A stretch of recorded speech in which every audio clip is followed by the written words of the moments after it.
मधुबन के बाबा, मधुबन के बाबा मुरली वाले, आपका क्या कहना, आपका क्या कहना। ओम शांति। आज 17 सितंबर 2022 के साकार मधुर महावाक्य हैं। आज मीठे मीठे बाप दादा बोले, मीठे बच्चे, तुम्हारी यह लाइफ मोस्ट वैल्यूएबल है। तुम्हें इस जन्म में कौड़ी से हीरे जैसा बनना है, इसलिए जितना हो सके बाप को याद करो। बाबा ने कहा, मीठे बच्चे, तुम्हारी यह लाइफ मोस्ट वैल्यूएबल है। तुम्हें इस जन्म में कौड़ी से हीरे जैसा बनना है, इसलिए जितना हो सके बाप को याद करो। बाबा ने आज प्रश्न पूछा कि किस एक बात में खबरदार न रहने से सारा रजिस्टर खराब हो जाता है। और उत्तर में बाबा समझाते कि अगर किसी को भी दुख दिया तो दुख देने से रजिस्टर खराब हो जाता है। इस बात में बड़ी खबरदारी चाहिए। दूसरे को भी दुख देना माना स्वयं को दुखी करना। जब बाप कभी किसी को दुख नहीं देते तो बच्चों को बाप समान बनना है। 21 जन्मों का राज्य भाग्य लेने के लिए एक तो पवित्र बनो, दूसरा मनसा वाचा कर्मणा किसी को भी दुख न दो। गृहस्थ व्यवहार में बहुत मीठा व्यवहार करो। मुरली का गीत है, तकदीर जगा कर आई हूँ। ओम शांति। तुम जानते हो कि हम आत्माएं अपनी क्या तकदीर बनाकर आए हैं? अभी फिर नई दुनिया के लिए हम तकदीर बना रहे हैं। यह भी जानते हो कि वह है जिस्मानी लड़ाई पर और तुम ब्राह्मण हो रूहानी लड़ाई पर। नई दुनिया का मालिक बनने के लिए, रावण पर विजय पाने के लिए तुम लड़ाई पर हो। बाप इस समय सम्मुख बैठकर समझाते हैं तो ठीक लगता है, और बाहर निकलने से कितनी अच्छी अच्छी पॉइंट्स भूल जाते हैं। तुम मुरझा जाते हो।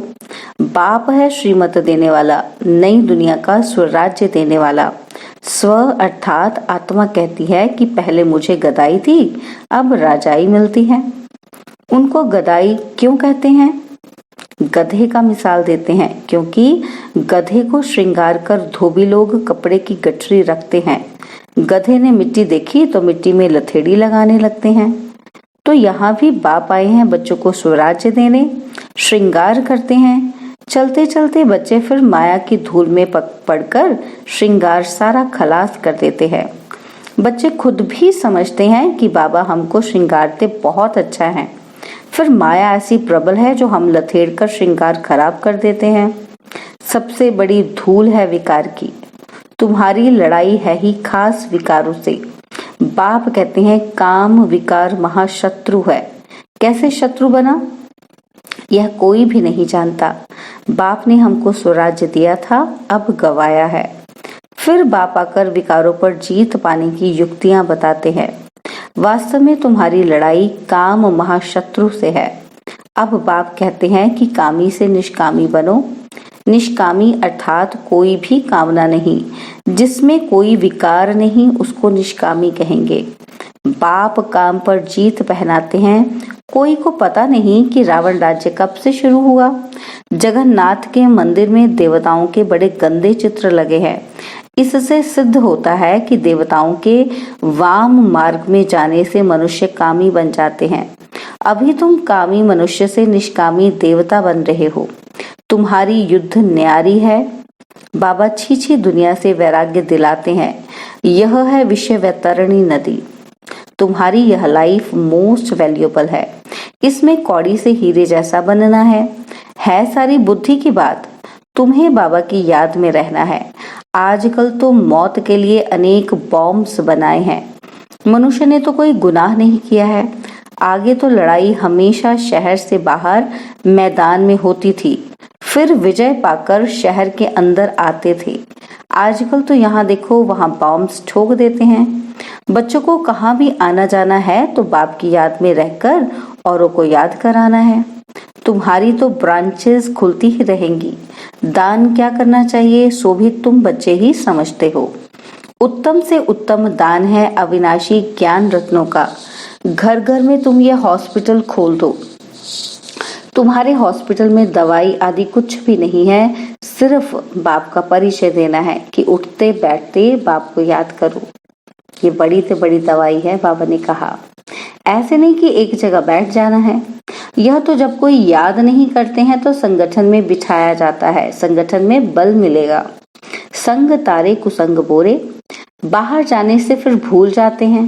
बाप ने समझाया है कि सवेरे उठकर बाप को याद करो, याद का चार्ट रखो। भारत का प्राचीन योग मशहूर है, बहुत जगह योग आश्रम है, वह सब हठ योग सिखाते हैं, उनसे कोई फायदा नहीं है। उसको हठ योग कहा जाता है। राजयोग मनुष्यों को सिखला ना सके। विलायत में जाते हैं भारत का प्राचीन योग सिखाने, परंतु वह सब है ठगी। सर्वोत्तम संन्यास तो तुम्हारा है, तुम पुरानी दुनिया का संन्यास करते हो। यह बाप ही आकर सिखलाते हैं। बाप कहते हैं कि बुद्धि से पुरानी दुनिया का संन्यास करो। तुमको ग्रस्त व्यवहार में रहते पवित्र रहना है, 5 विकारों का संन्यास करना है। फिर युक्ति मिलती है, अनेक जन्मों का सिर पर जो पाप है, वह इस जन्म में जो पाप किए हैं वह कैसे छूटे, उनका प्रायश्चित कैसे हो। बाप कहते हैं, कल्प कल्प तुम बच्चों को मैं समझाता हूँ, बाप को याद करना है और चक्र भी घुमाना है। तुम्हारा स्वदर्शन चक्र फिरता रहता है, इस चक्र से तुम्हारे सब पाप नाश हो जाते हैं। सुदर्शन चक्र की कितनी महिमा है। उन्होंने फिर दिखाया है कि श्री कृष्ण ने सुदर्शन चक्र चलाया, कितने मर गए। वह तो है सब दंत कथाएं, तुम बच्चों को अर्थ समझाया जाता है। बाप बच्चों को समझाते हैं, एक तो कोई को भी दुख नहीं देना है। बाबा कभी किसी को दुख नहीं देते, तो तुम बच्चों को भी ऐसा बनना है। दूसरों को दुख दिया गोया अपने को दुख दिया। किसी को दुख देते हैं गोया अपना ही खाता खराब करते हैं। इसमें बड़ी खबरदारी चाहिए।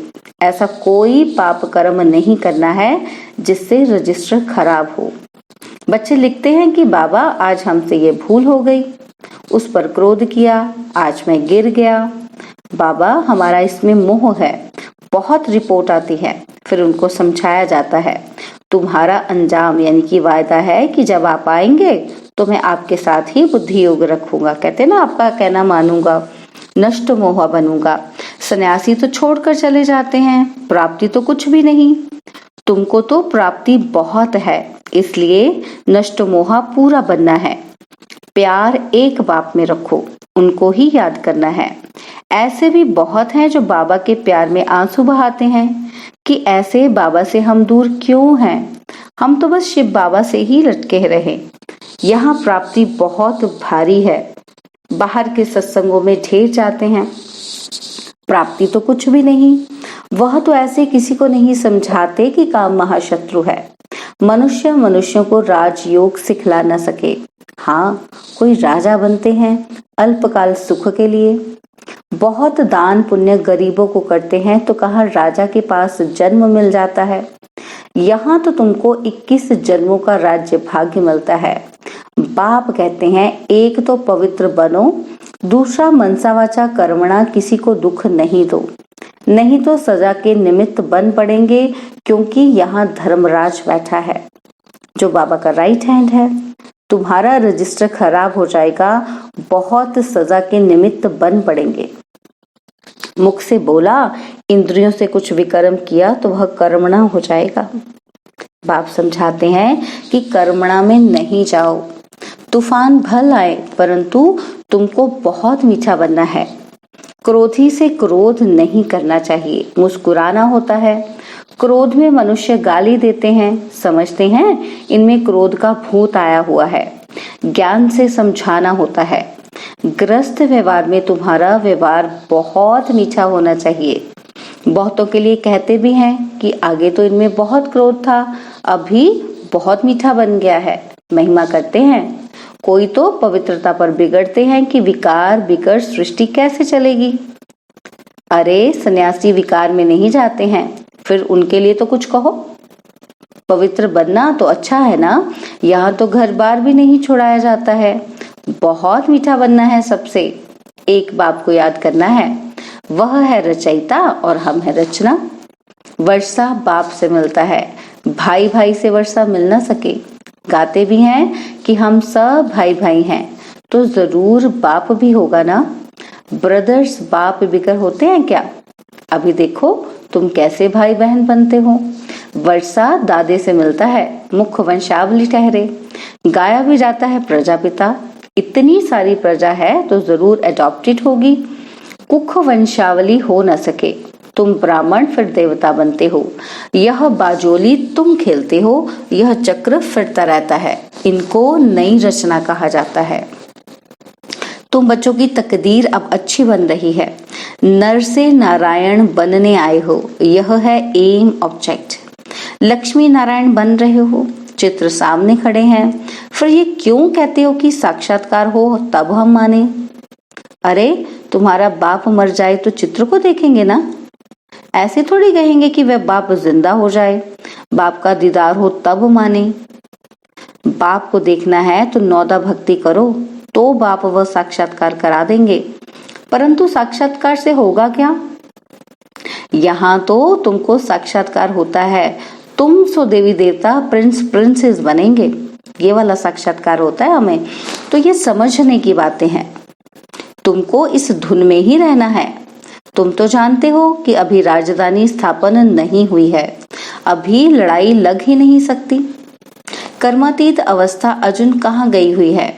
अभी तुम देखेंगे कि गली गली में ये रूहानी हॉस्पिटल कॉलेज खुलते जाएंगे, बाबा बुद्धि का ताला खोलते जाएंगे, ब्राह्मणों की वृद्धि होती जाएगी। ब्राह्मणों को ही फिर देवता बनना है, तुम्हारे में भी ताकत आती जाएगी। अभी भाषण से 1-2 निकलते हैं, फिर 50-100 निकलेंगे। पुरुषार्थ करने लग पड़ेंगे, होना तो है ना। गृहस्थ व्यवहार में भी रहना है, छोड़ना नहीं है। कोई निकाल भी देते हैं, परंतु इसमें नष्ट मोह अच्छा होना चाहिए, इसलिए बाप शरण भी बड़ी खबरदारी से देते हैं, नहीं तो फिर यहाँ आकर तंग करते हैं। बच्चों को तो बहुत मीठा बनना है, तुम्हारा ज्ञान है ही गुप्त।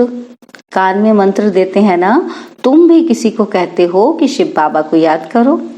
आगे चल सिर्फ कहने से ही बुद्धि में ठका हो जाएगा और झट पुरुषार्थ करने लग पड़ेंगे। धीरे धीरे झाड़ बढ़ेगा। बच्चों को बहुत पुरुषार्थ करना है, अंधों की लाठी बनना है। नंबरवार बनते हैं ना, सब एक समान तो नहीं होते हैं। हाँ, सतयुग में सब पवित्र हो जाएंगे, वहां दुख का नाम ही नहीं होता। दीपमाला होती है सतयुग में, दशहरा है संगम युग पर, वहां तो सदैव दिवाली है। दिवाली का अर्थ ही है कि सब आत्माओं की जोत जग जाती है। ऐसे नहीं कि सतयुग में कोई दीपावली मनाते हैं, दिवे आदि जगाते हैं, नहीं, वहां तो खुशियां मनाते हैं जब कार्नेशन होता है। यह ज्ञान की बातें हैं, हर एक की आत्मा साफ शुद्ध होती है, वहां सब पवित्र ही होते हैं। तुमको रोशनी मिली है, जैसे बाबा को नॉलेज है वैसे तुम बच्चों को भी है। बाकी तो वहां सब पवित्र ही होते हैं, तो खुशियां ही खुशियां हैं। तो बाप समझाते हैं बच्चों को कभी डरना नहीं है, तुम्हारी लड़ाई बिल्कुल ही अलग है। तुम्हारी लड़ाई है ही पुराने दुश्मन रावण से। तुम माया पर जीत पाकर जगत जीत बनते हो। बाप तुमको विश्व का मालिक बना रहे हैं, बाहुबल से कोई विश्व का मालिक बन न सके। अभी टाइम बाकी थोड़ा है, विनाश सामने खड़ा है। कल्प पहले मौफिक हम राजयोग सीख रहे हैं, गुप्त। कितनी गुप्त पढ़ाई है, इसको कोई नहीं जानते। जिन्होंने कल्प पहले राज्य भाग्य लिया है वही अब लेंगे, उन्हों का ही पुरुषार्थ चलेगा। जितना जितना रावण पर जीत पाते जाएंगे उतनी याद से शक्ति मिलती जाएगी। बच्चों को टाइम वेस्ट नहीं करना चाहिए। बाबा कहते हैं कि बच्चे सर्विस करते करते थक मत जाना। कोटों में कोई ही निकलते हैं, फिर भी माया का थप्पड़ लगने से फेल हो जाते हैं। माया भी सर्वशक्तिवान है तो बाबा भी सर्वशक्तिवान है। आधा कल्प तो माया भी जीत लेती है ना, तो बाप को याद करना है और श्रीमत लेते रहना है। अच्छा, मीठे मीठे सिकिला दे बच्चों प्रति माता पिता बाप दादा का याद प्यार और गुड मॉर्निंग। रूहानी बाप की रूहानी बच्चों को नमस्ते। हम रूहानी बच्चों की रूहानी बाप दादाजी को दिलवा जान सिकवा प्रेम से नमस्ते। ओम शांति। प्यारे बाबा, मीठे बाबा, मेरे बाबा, शुक्रिया बाबा, शुक्रिया बाबा, शुक्रिया बाबा। धारणा के लिए मुख्य सार है, पहला पॉइंट है सच्चा प्यार एक बाप से रखना है, बाकी सब से नष्ट मोह बनना है। मुख से व कर्मेंद्रियों से कोई भी पाप कर्म नहीं करना है, सदा रजिस्टर ठीक रखना है। सेकंड पॉइंट है सर्विस में कभी थकना नहीं है, अपना टाइम वेस्ट नहीं करना है। घर घर में रूहानी हॉस्पिटल खोल सबको याद की दवाई देनी है। बाबा ने वरदान दिया कि प्रवृत्ति में रहते लौकिकता से न्यारे रह, प्रभु का प्यार प्राप्त करने वाले लगाव मुक्त भव। प्रवृत्ति में रहते लौकिकता से न्यारे रह, प्रभु का प्यार प्राप्त करने वाले लगाव मुक्त भव। प्रवृत्ति में रहते लक्ष्य रखो कि सेवा स्थान पर सेवा के लिए है। जहां भी रहते वहां का वातावरण सेवा स्थान जैसा हो। प्रवृत्ति का अर्थ है पर वृत्ति में रहने वाले, अर्थात मेरापन नहीं। बाप का है तो परवृत्ति है। कोई भी आए तो अनुभव करें कि ये न्यारे और प्रभु के प्यारे हैं। किसी में भी लगाव ना हो। वातावरण लौकिक नहीं अलौकिक हो, कहना और करना समान हो, तब नंबर 1 मिलेगा। स्लोगन है सदा खजानों से संपन्न और संतुष्ट रहो तो परिस्थितियां आएंगी और बदल जाएंगी। स्लोगन है सदा खजानों से संपन्न और संतुष्ट रहो तो परिस्थितियां आएंगी और बदल जाएंगी। ओम शांति। और अब यह एक बहुत अच्छी वीडियो भी जरूर देखें।